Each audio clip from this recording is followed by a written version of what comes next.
It must have been. He got sick of this, and he come round the side. He said, "You were doing more than 30 miles an hour in a commercial vehicle." I said, "Yes, Constable." I thought, I must admit to this. I didn't want him to check my speedo, you see, because the needle was a bit on the... And somebody had made a rabbit snare out the wire, you see. Out with the boot, and he scratched the button off. Down with the lot. 3 weeks after I got it, appeared at 11 o'clock in the forenoon to answer to the aforesaid.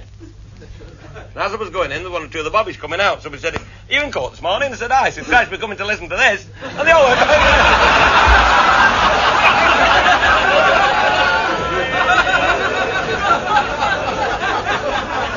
They all went back in again. So, anyway, we got in there, and the constable was giving his evidence. I saw the defendant proceeding in a southwesterly at 52 mph. And I went in front and put my sign out and applied my bloody anchors. And he thrust me up the boot. And I went back and I asked him what he'd got in his van. He said, "Dynamite." Why? You know. Cheeky. I thought, good God, it should be jail for me. Then I looked along at the magistrates. And there in the middle sat the colonel. Bloody grand old soul he was.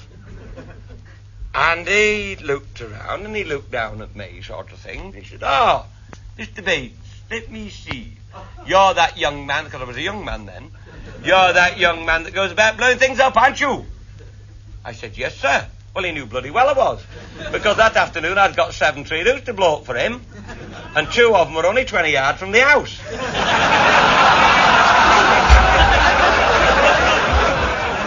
Now, I think I should explain this. They like the firewood. But if it comes rattling down the bloody flue, they don't care for that. And I am certain the colonel was alive to the situation. So he had a bit of a... to the other magistrates, like, "You lot keep shut, it's me that's having the roots blown up."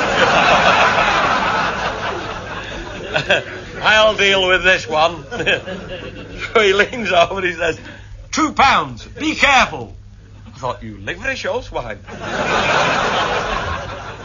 I thought, I'll bide me time. So I went up in the afternoon, you know, the same thing. Down the drive, turn it, rung the bell. Well, you pull it there, you know, the wire comes out the way. And a bit of a tinkle. And the maid comes to the... I said, "Is the colonel in, please?" "Oh, yes, he just got back from the court." I said, "I've come to blow his 3 roots up, please." Pulling me forelock, of course. And he said, "Come inside." So I goes in, and he's just brewed up. In the lounge. Silver teapot. Maserati. We were on 5p at home.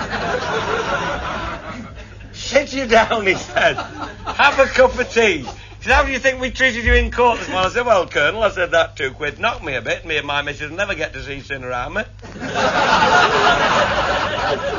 He said, "Never mind, son," he said. "Put it on your bill. I give it me back."